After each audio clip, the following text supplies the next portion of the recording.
Magandang hapon sa inyong lahat. Ito po si Herbert Curia, author-promoter ng Bible Lives Promotions. Kakibat ang ating pananalig sa ating banal na Panginoon Diyos, banal na Panginoon Kristo at gabay ng kaliwanagan ni Banal Santa Maria ay ating po ibinabahagi sa inyo sa linggong ito. Ang mensahe ng ating banal na Panginoon. Ang tema ng mensahe ng ating banal na Panginoon Diyos ay ang matuwid na komunikasyon ay kapayapaan.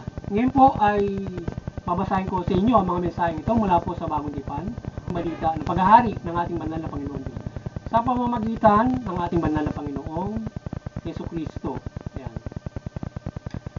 At ayon po dito sa mga taga-Efeso, Kabanata 4, talata 6 hanggang 27, 31 at 32. Ito po yung mensahe. Kung kayo may magagalit, iwasan ninyong kayo'y magkasala. Agad ninyong pagwiin sa kalooban ng galit. Huwag ninyong bigyan ng magkakadiablo. Alisin na ninyo ang lahat ng sama ng loob, galit at puro. Huwag kayong mambubulyaw, manlalait at mananakit ng damdamin ng kapwa. Sa halip kayo'y maging mabait at maawain sa isa't isa patawaran, tulad ng pagpapatawa sa inyo ng Diyos sa pamamagitan ni Kristo. Pagpatuloy po natin sa mga taga-Pilipos, Kabanata 4, talatang 8, Siyam, ito po ang mensahe. Sa wakas mga kapatid, dapat maging lam-isip ang mga bagay na karapat-dapat at kapuri-puri. Mga bagay na totoo, marangal, matuwid, malinis, kaibig-ibig at galang-galang.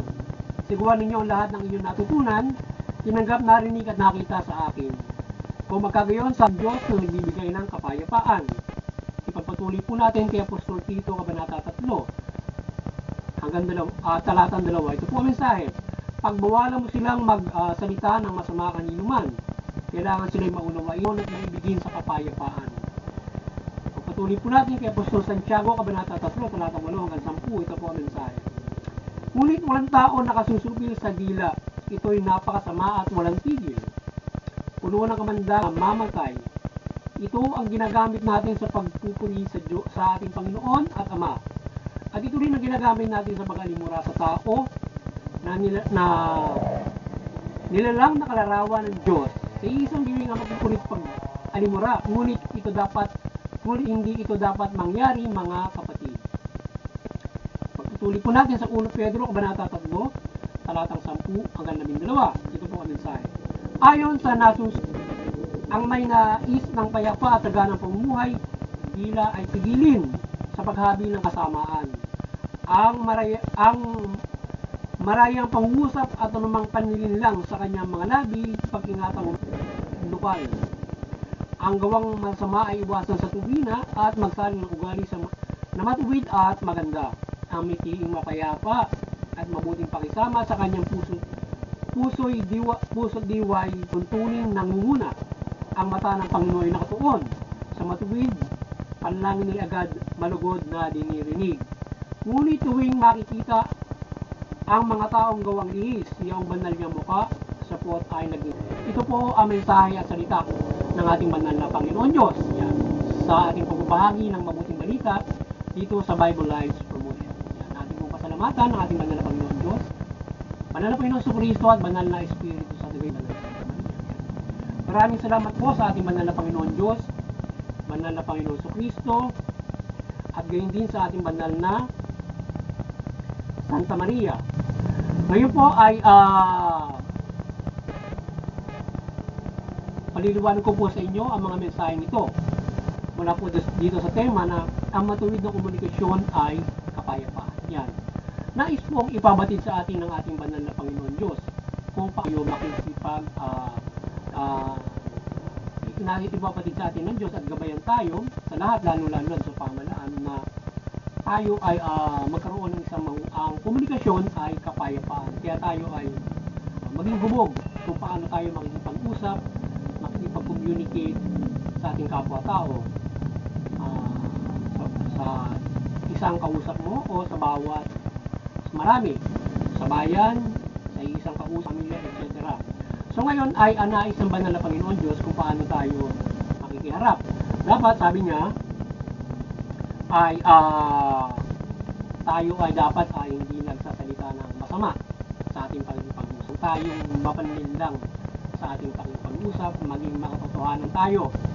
Dapat yung ating dila o yung ating pananalita, ang ating bibig ay dapat nating mapigil. Sapagkat ito ay ginagamit natin palataya, pagpupuri, yung pagsasalita ng ating salita ng ating banal na Panginoon Diyos. Kaya ito ay dapat ay gamitin natin sa mahusay na pakikipag-usap, pakikipagkapwa. Kaya tayo ay pigilin natin ang mga anumang masasama nating naiisip at panlilinlang o panluloko ng ating kapwa-tao. Bagos tayo ay humarap ng matuwid, humarap tayo ng makatotohanan, mahinahon, maayos, mapagpakumbaba at mabuti. Iba't ibang mga gabay sa atin ng banal na Panginoon Diyos na kung paano tayo haharap sa ating kapwa, paano tayo makipag-usap, kung paano tayo makipag-communicate sa kapwa-tao, sa bayan. So dapat ay naaayon tayo sa isang mapagpakumbaba, mabuti, mabait, maunaway, matiisin, mahinahon natin silang kakausapin. So ganyan tayo dapat na mold ng ating pag-usap at pag-ipagkap. So tayo ay hindi dapat unang-una ay manluloko ng ating kausap o tayo ay mapanlinlang. Bagkos tayo ay nakikiharap ng matuwid, matapat, maayos, makatotohanan. Yan. At hindi tayo mapanggawa ng masama sa ating paghahayag ng ating mga salita or pag-usap sa ating kapwa. Hindi natin sila kumagawang let's say these words na sinasalaula mo yung mga kausap mo. Diba? May mga ganun mga tao na mapanin lang kapag nakikipag-usap. Hindi sila tuwid, makatotohanan o mahusay makipag-usap. Marami syempre yung mga mapanin lang. Lalong-lalo na syempre yung siksik ang mga sumail. So kaya tayo ay ngayon man tayo ay mahusay dapat na pag-usap sapagkat ang dulot nito ay kapayapaan at tayo mapayapa sa ating pag-usap. So kaya agad dapat ay yan ang gabay ng ating banal na Panginoon Diyos sa ating pagkapwa o pag-usap. Dapat kontrolado na ating bibig. Lalong-lalo na kung tayo ay may sama ng loob, kung tayo ay may galit. So tayo ay kung magagalit, yan ang mahirap sa pakikipag-usap kung tayo ay galit.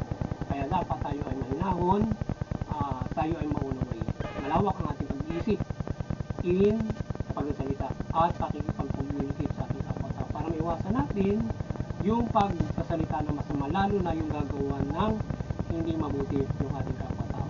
Kaya nais ng banal na Panginoon Diyos na tayo ay matuto sa pakikipag-usap, pakikipag-communicate sa ating kapwa-tao. Lalo na kapag nagsasalita ka sa marami, lalo na nasa pamalaan.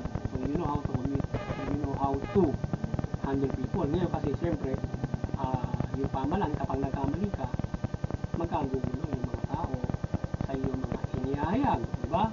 Ating pamalaan, at mga sinasabi ng mga kayo. So hindi sa simple pag-usap lamang ay kailangan makita ka ng kapagkapumbabaan, walang kayabangan at ikaw ay mahusay sa pag-usap. Sa gayon ay dapat ay may dito sa sinasabi nito ay dapat ay ikaw ay daladala mo ang pananampalataya mo o maka-spiritual na pag-usap para mahikayat mo yung pag-usap sa kabanalan, sa mabuting pamumuhay. Dapat tayo ay maging mahusay at tuwid at mabuti, mabait yan sinasabi natin. Maganda ang mga pag-uugali natin sa ating mga pag-usap yan. Hindi tayo salbahe, meron kasi kapag nakipag-usap, mayap, mataas, mapang-alimuran ng kapatao, di ba? Ganun. Or else, iba't ibang mga kung paano niya i-communicate yung tao sa iba't ibang pamamaraan aside from casual pag-uusap, di ba? Ganoon. So kaya tayo, yan ang gabay ng ating banal na Panginoon Diyos at syempre pagkasabuhay ng mabuting balita para tayo ay mahusay makipag-kapwa-tao kung paano tayo mabubuhay. So yan. So muli, sana ay naman kayo ng mabuting balita sa ating pagbabahagi nito dito sa Bible Life Promotions at kayo ay nagabay sa inyong spiritual na kaligtasan at mula sa inyong pagkasabuhay sa inyong practical life. At tayo ay magkaroon ng malaking pag-asa sa kaligtasan spiritual at maging sa sa pang-araw-araw na pamumuhay. Yan. At muli, sana tayo ay patuloy na magabayan ng ating banal na Panginoon Diyos, pagkat banal na Espiritu Santo. At siyempre mula sa banal na Santa Maria ng kanyang pagmumulagro at kaliwanagan. Tayo ay kanyang magabayan at patuloy kayong may kaya sa pagkalima ng Gayunman ay hindi sa lahat ay ating pakinggan ang mabuting balita bilang gabay at presensya sa ating ng banal na Panginoon Diyos mula sa ating mga pagbabago, lalong-lalo na sa gabay ng ating simbahan. Ang Panginoon Diyos ay patuloy ang presensya sa atin ng ating simbahan sa ginagawa ng ating mga kapatihan. Yan. At maging sa mga kagaya natin na naghahayag ng salita ng ating Panginoon Diyos. Yan. At kung tayo man tayo ay nananampalataya sa ating pagbabago at paggabay sa sangkatauhan at mga kapamalaan ng mabuting balita na tayo ay yung Panginoon Diyos, Panginoon sa Kristo at banal na Santa Maria. Ayan. At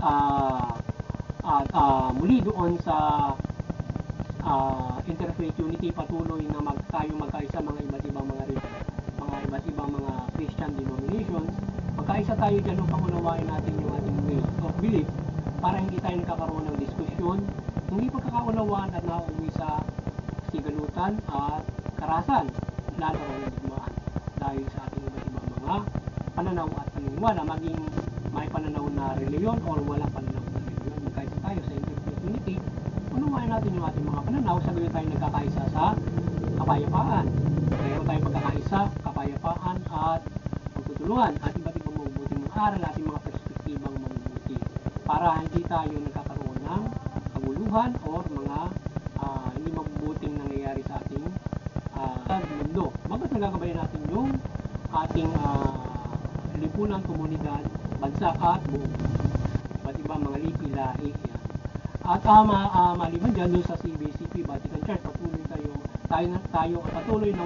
kayong gabayan ng ating banal na Panginoon Diyos, Panginoon sa Kristo, at banal na Santa Maria, maliwanagan kayo patuloy at inyong patuloy na pagbuklurin ang sangkatauhan sa pananampalataya sa Panginoon Diyos mula Panginoong Yesu Kristo at sa ating muting kakayanan, sana tayo ay patuloy na gabayan ng ating banal na Santa Maria ng Panginoon Diyos, Panginoon sa Kristo ng kanyang kaliwanagan ng pagmimilagro at iba't ibang pagmimilagro para maihatid sa inyo ang mabuting balita at maibahagi natin ito at iba't ibang paggabay sa ating kapamahalaan at iba't ibang pagmimilagro para tayo ay sa inyong paggabay sa inyo para sa inyong kaligtasan spiritual at nais ng ating banal na Panginoon Diyos para sa atin.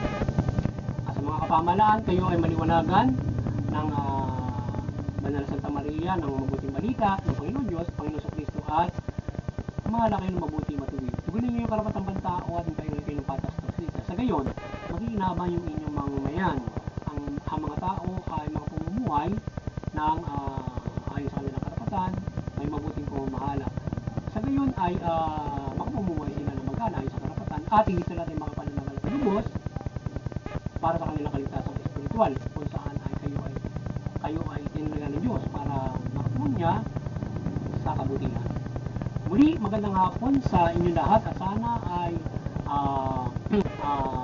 naliwanagan na naman kayo sa ating pumabahagi ng mabuting balita mula dito sa ating mensahe ng banal na Panginoon Diyos hinggil sa kung paano tayo sa ating pag-communicate sa ating kapwa sa iba't ibang pamamaraan. So muli, magandang hapon sa inyo lahat at God bless.